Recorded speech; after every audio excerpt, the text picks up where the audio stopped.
Hey, welcome back to the channel. It is time for part 5 of our read-along, our book club of John Langan's The Wide Carnivorous Sky and Other Monstrous Geographies.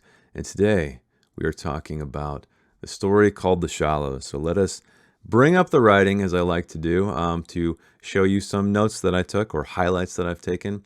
Didn't have a lot to highlight in this one, but I did thoroughly enjoy this one. This is, dare I say, my favorite story so far in this collection. Let us first start with this quote from Voltaire in Candide, and I'm not going to pronounce. I'm not going to even try to pronounce that, but it translates to "We must cultivate our gardens." And so, as you know, there's a man named Ransom in this who is cultivating a very strange garden, all kinds of odd plants that appear to be twisted by this, what seems to be some kind of Lovecraftian portal that is opened up just outside of his house, where he met a friend, a friend who is a crab, and we get right off into it immediately. And he starts off with, "I could call you Gus," Ransom said, who we learn is his very abusive father-in-law's name. We see this pattern repeated throughout, where he's trying to name this crab, his friend, his only companion in this very bleak and strange world he finds himself in, or his world that has been transformed. And so we learn about this guy named Augustus, or Gus, and what a terrible man he was, and abusive to his children, and just an all-around kind of piece of shit. But like I said, it's interesting because he's trying to name this crab, his only companion, and he starts with Gus, and then he moves on to Bruce, who you know is the dog that his wife found and became very attached to. And so let's move further into this tale. And this is where the story really hit me first. And do not know I'm a massive H.P. Lovecraft fan. I have an area of my shelf behind me dedicated to all of his work, and particularly because he was the one author that kind of changed fiction for me completely. I discovered him when I was about 12 or 13 years old from a game called Alone in the Dark, not the remake, the one that was in 1991 or 1992. And just something about his imagination and the worlds he created were mind-boggling to me as a kid, I guess is the best word. But we have this highlight here, some kind of structures, domes, columns, walls, a city and Atlantis finding the sun again. No, the shapes were off, the domes bulged, the columns bent, the walls curved in ways that conformed to no architectural style. That made no sense. A natural formation, then a quirk of geology. And so, if you ever read Lovecraft, you'll know that he often describes things as indescribable. They're strange geometries and cyclopean monoliths and structures like that. And that is exactly who John Langan is channeling here, I believe, anyway.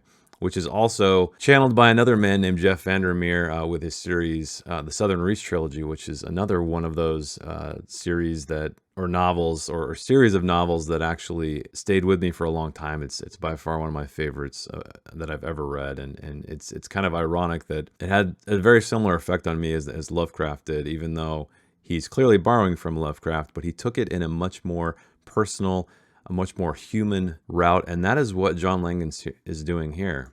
So he has these horrific imagery, this strange imagery of this massive, I think he calls it like a green curtain of light, where these just creatures are kind of rolling through. It's as if he has this just massive projector or screen that he's looking through and witnessing all of this stuff, including his son who has left. Grown up and left. But one thing I noticed on sort of somewhat of a negative, I absolutely love the story though, but there were moments in the story where there were just massive pages, just massive passages of dialogue talking about this backstory, talking about Augustus, talking about the dog named Bruce. And then we'd come back to the present, or what's happening right now, as we have Ransom kind of journeying out of his house with the spear in hand into this strange garden to go tend it. And I just made that note here because that is where we come back to the present. And I had to kind of like scroll back and say, okay, I was a little bit confused there. But I think once you get the structure of a story, it becomes natural after a while. And here we have a description of a very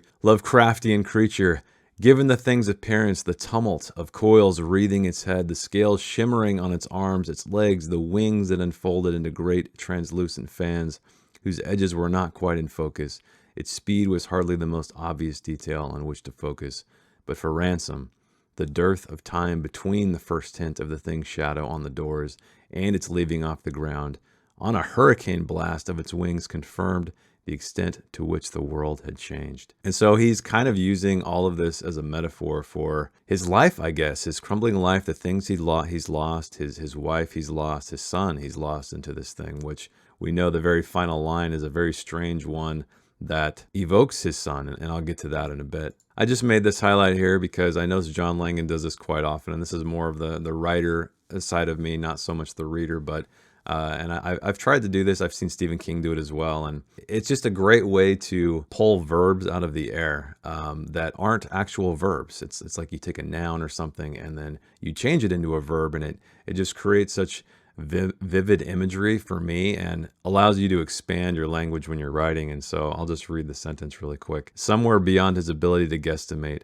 planes of light like the one on the other side of this house occulted the horizons. Really, really cool stuff there. I've noticed that throughout this collection. And again, it really adds another interesting layer to the story. I only highlighted this. This is where they live because it didn't seem familiar to me. I'd never heard the word, but it is, it's, I guess, an area in New York or used to be some kind of settlement out there. And here we are into more Lovecraft territory. These reminded me of the Shoggoths from Shoggoths, something like that, from At the Mountains of Madness, which was H.P. Lovecraft's only novel size creation, I guess. Most of what he did was short stories, and and I'm sure it's no coincidence that John Langan finds himself in that realm because he's very clearly inspired by Lovecraft and Poe. But we're talking about that black tumult was the setting for a host of eyes of all sizes, shapes, and colors, eyes defining strange constellations. But if you don't know what a Shoggoth is, I'll put a picture or an artist's rendition of what one is anyway. They're just kind of this writhing mass of mouths and eyes and just very, very alien looking. And this is just when he's observing the fate of what these people are that ventured off to what they call the Polar City in the north. And then finally, at the very end, this is where the title comes into play of The Shallows. His son Ransom says, "Matt used to say to me, 'Who wants to stay in the shallows their whole life?' Which is it was his little way to dig at his mother and me at the life we'd chosen. Most of the time, I left this question rhetorical, but when he asked me that afternoon, right before he left, I answered him. I said, 'There are sharks in the shallows too.'"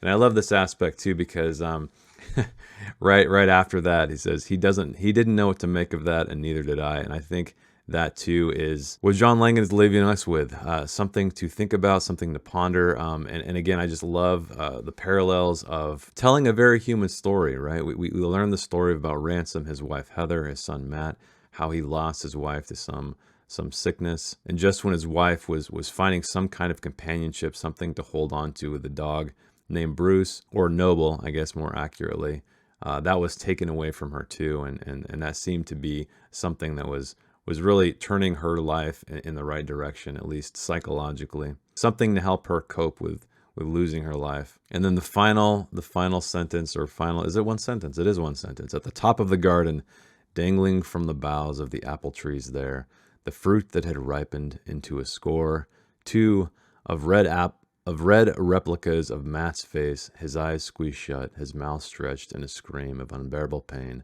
swung in a sudden breeze. So a very haunting image that we are left with because it appears as if Matt, Ransom's son, has died. And so he's left with nothing else other than this crab and this strange world he finds himself in. And I have to say that I continually am enjoying this anthology more and more because John Langan, he is creating meaning in something that's speculative or horrific. A lot of horror writers just, tell horrific tales to tell a story, something that may evoke a thrill or some kind of surface emotion like that. But you can really tell that John Langan, he's trying to say something or at least pose questions for us to think about. And then just coupling that with something that's monstrous or alien or all of the above, I guess. And this one was a very quiet tale.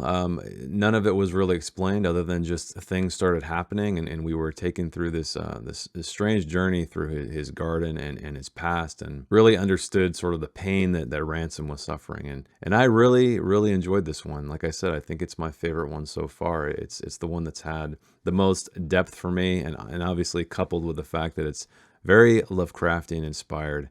It holds a special place in my heart. But let us see, what are we going to talk about next week? What do we read next week? Well, I'm thinking that we should do The Revel, and that is about the length of the one we just read, but because Mother of Stone is coming up so quickly, I say we do The Revel, and we do the next one, which is very short. It's only a few pages long, called June 1987, Hitchhiking Mr. Norris. Whatever that means. I don't know.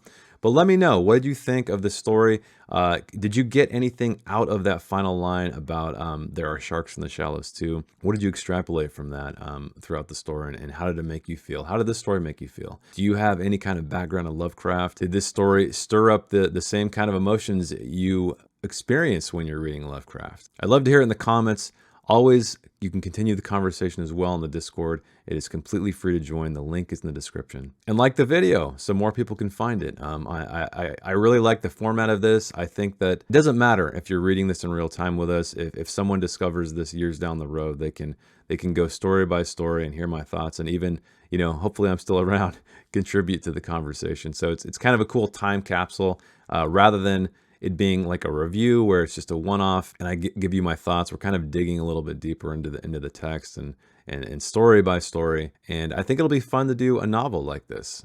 So if there are any novels that you have been itching to read, any genre actually, I don't mind. Let me know that as well, because we are about 60% through with this. And so we'll be needing something else to read very shortly. Maybe we pick up one of the other ones that did not win the vote, but were requested nonetheless. So yes, let me know what you're thinking about this book so far. And I will see you next week to discuss The Revel and June 1987, Hitchhiking Mr. Norris. Thanks for hanging out with me. Thanks for watching. And I will see you guys next week. Thanks. Bye.